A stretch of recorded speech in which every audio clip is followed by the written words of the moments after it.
Ya, Assalamualaikum warahmatullahi wabarakatuh. Waalaikumsalam warahmatullahi wabarakatuh.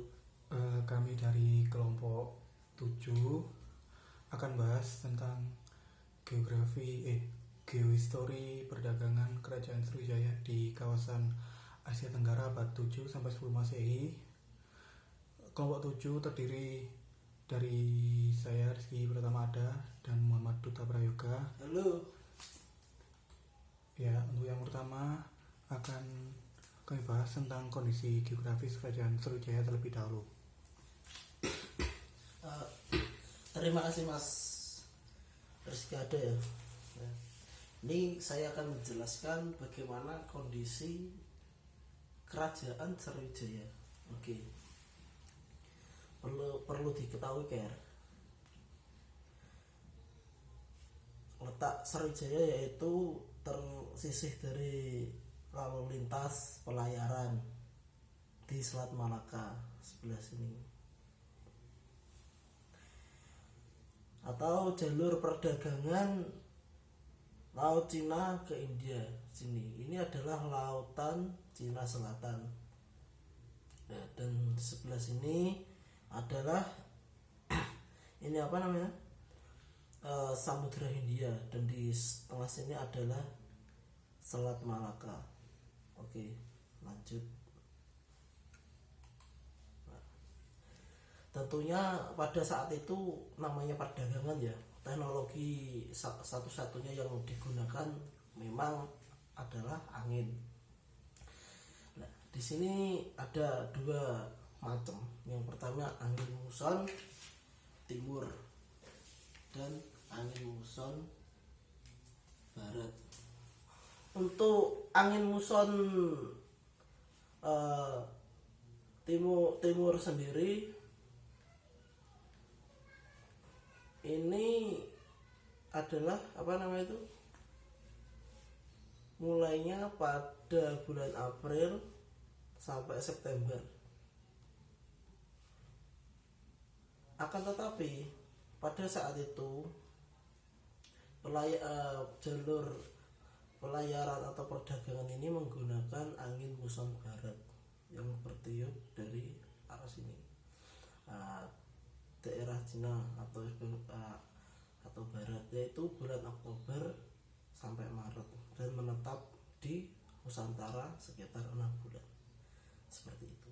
Dan untuk kembali lagi ke daerahnya, ini menggunakan angin muson timur.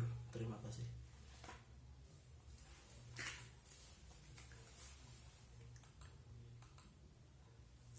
Untuk selanjutnya, ini adalah rumusan masalah kami.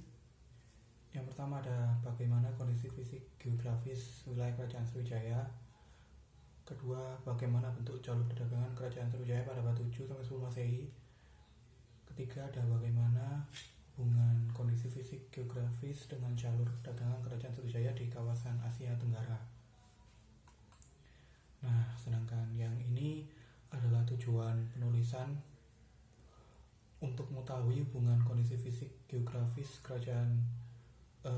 wilayah Kerajaan Sriwijaya, untuk mengetahui bentuk jalur perdagangan Kerajaan Sriwijaya di kawasan Asia Tenggara abad 7 sampai 10 Masehi, untuk mengetahui hubungan kondisi fisik geografis dengan jalur perdagangan Kerajaan Sriwijaya di kawasan Asia Tenggara.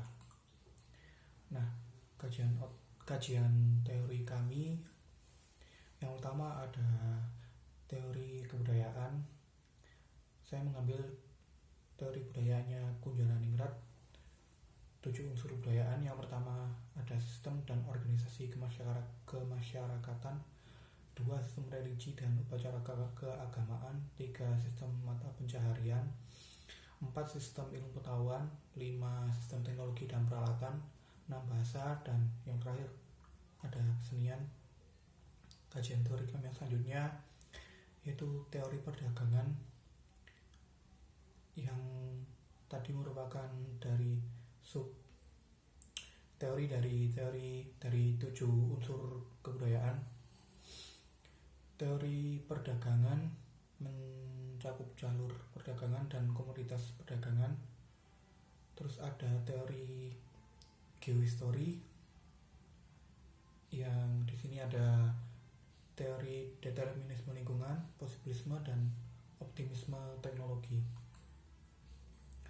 Untuk paparan datanya nanti akan ada peta geografis dari Kerajaan Sriwijaya, di mana dalam peta tersebut Kerajaan Sriwijaya terletak dekat dengan Selat Malaka. Terus dalam peta tersebut juga dijelaskan mana itu pusat Kerajaan Sriwijaya.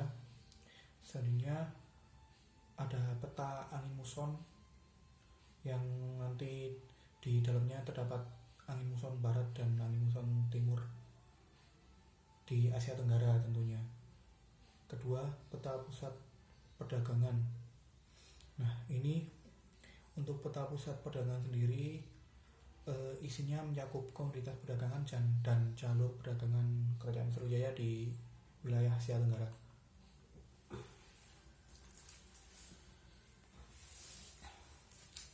Ini adalah jalur perdagangan Kerajaan Sriwijaya, teman-teman. Pada baik abad ke-7 8, kekuasaan Sriwijaya ini memang meliputi sampai sini, Sumatera saja, terus sampai ke Liger. Nah, di sini saya akan menjelaskan tentang jalur perdagangan internasionalnya saja, langsung ke negara-negara Asia Tenggara. Yang pertama adalah di sini, teman-teman. Startnya adalah di sini, di Sulawesi. Di Sulawesi, lalu ke Liger atau yang disebut dengan Thailand. Di sini, teman-teman. Selanjutnya adalah ke Hoi An sebelah sini. Maaf. Ya.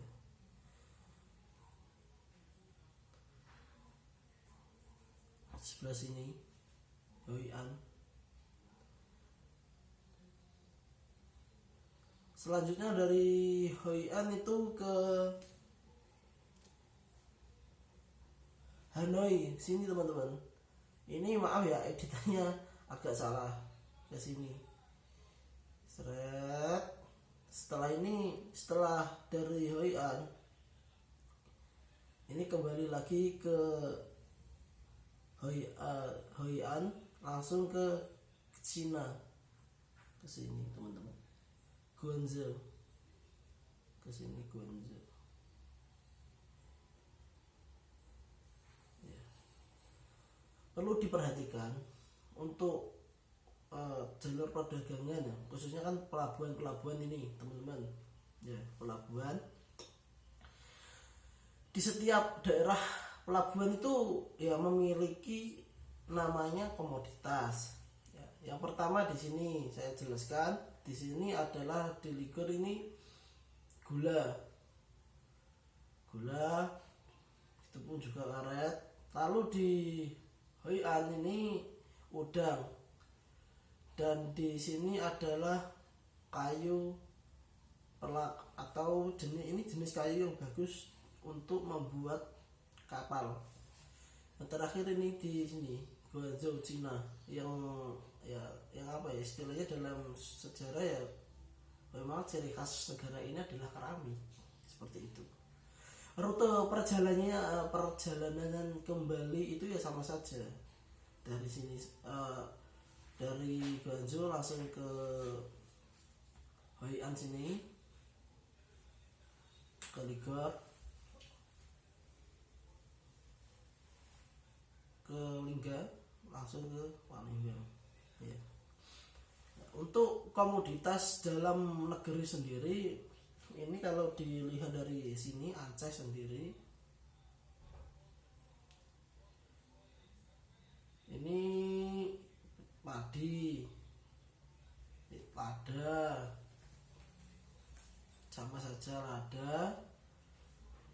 Yang ini di Banten atau Sunda Kelapa ya memang lada lalu di Pekalongan sini adalah bawang merah. Yang paling menarik di sini teman-teman, di Baru sendiri. Ini komoditasnya ya apa ya? Memang menjadi istilah toponiminya sekarang, yaitu adalah kapur barus dari sini teman-teman. Ya, dari sini teman-teman. Seperti itu. Jadi perdagangan di Jawa, di Nusantara ya rutenya ini. Seret sini ke Perlak, masuk ke Perlak sini, dari Jambi ke Perlak, dari Lamuri ini nama Aceh sekarang ya. Nah di sini di mana? Di sini adalah apa namanya itu, jalur mau ke India, seperti itu. Jadi bisa dikatakan ya memang strategis itu. Kalau Sriwijaya di apa ya, istilahnya adalah kerajaan maritim terbesar itu pada masanya. Ya memang lokasi sangat strategis. Di sebelah tengah sini ya sudah saya jelaskan tadi, Selat Malaka. Di sebelah kiri sini ini adalah Samudra Hindia, dan di sini adalah Laut Cina Selatan. Oke, seperti itu. Ya Mas, terima kasih Mas. Monggo.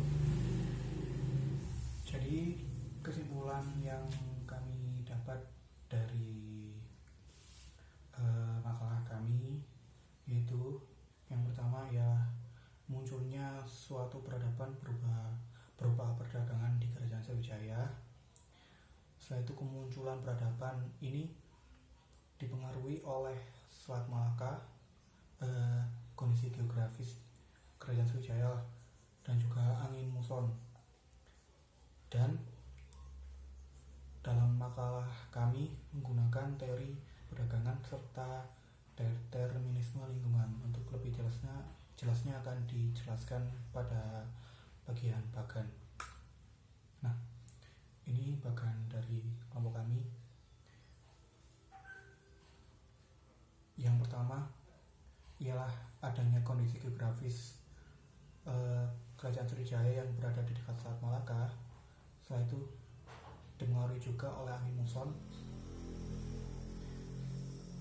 Keduanya ini kami kaji dengan teori kebudayaan, perdagangan, dan determinisme lingkungan.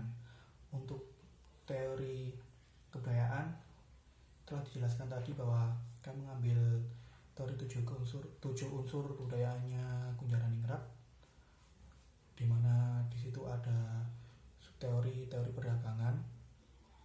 Nah, pada teori perdagangan ini menjelaskan bahwa munculnya sebuah perdagangan ketika kondisi pertanian yang munculkan komoditas-komoditas yang berbeda. Nah, untuk memenuhi kebutuhan dan menyambung hidup, manusia mencari cara salah satunya yaitu dengan berdagang. Mereka menjual komoditas-komoditas tersebut ataupun ditukarkan dengan komoditas lain dengan wilayah luar atau sekitarnya, sehingga memunculkan sebuah hubungan antar negara dan memunculkan sebuah jalur perdagangan. Nah, itu sesuai dengan apa yang ada pada Kerajaan Sriwijaya, yaitu mereka punya komoditas-komoditas. Setelah itu karena kondisi geografis mereka yang dekat Selat Malaka, akhirnya mereka menjual komoditas tersebut di daerah-daerah yang berada di area Selat Malaka.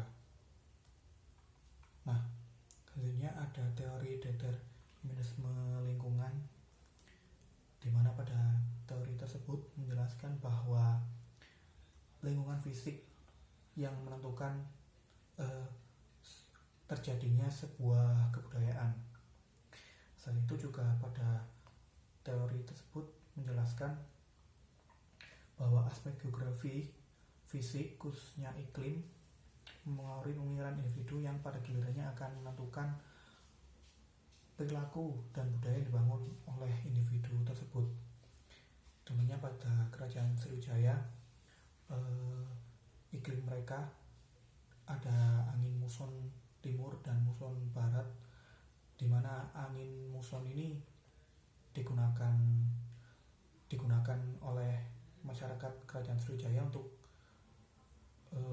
perjalanan menuju daerah-daerah di mana nanti perdagangan dilakukan. Nah, berdasarkan teori-teori ini dan berdasarkan kondisi geografis dan angin muson itu menghasilkan peradaban Kerajaan Sriwijaya, yaitu perdagangan, menghasilkan sebuah komoditi perdagangan, kota pelabuhan, jalur perdagangan, dan teknologi kapal. Nah, itu tadi. Nah, sekian presentasi dari kelompok 7. Apabila ada salah dan kurangnya kami mohon maaf. Terima kasih. Wassalamualaikum warahmatullahi wabarakatuh.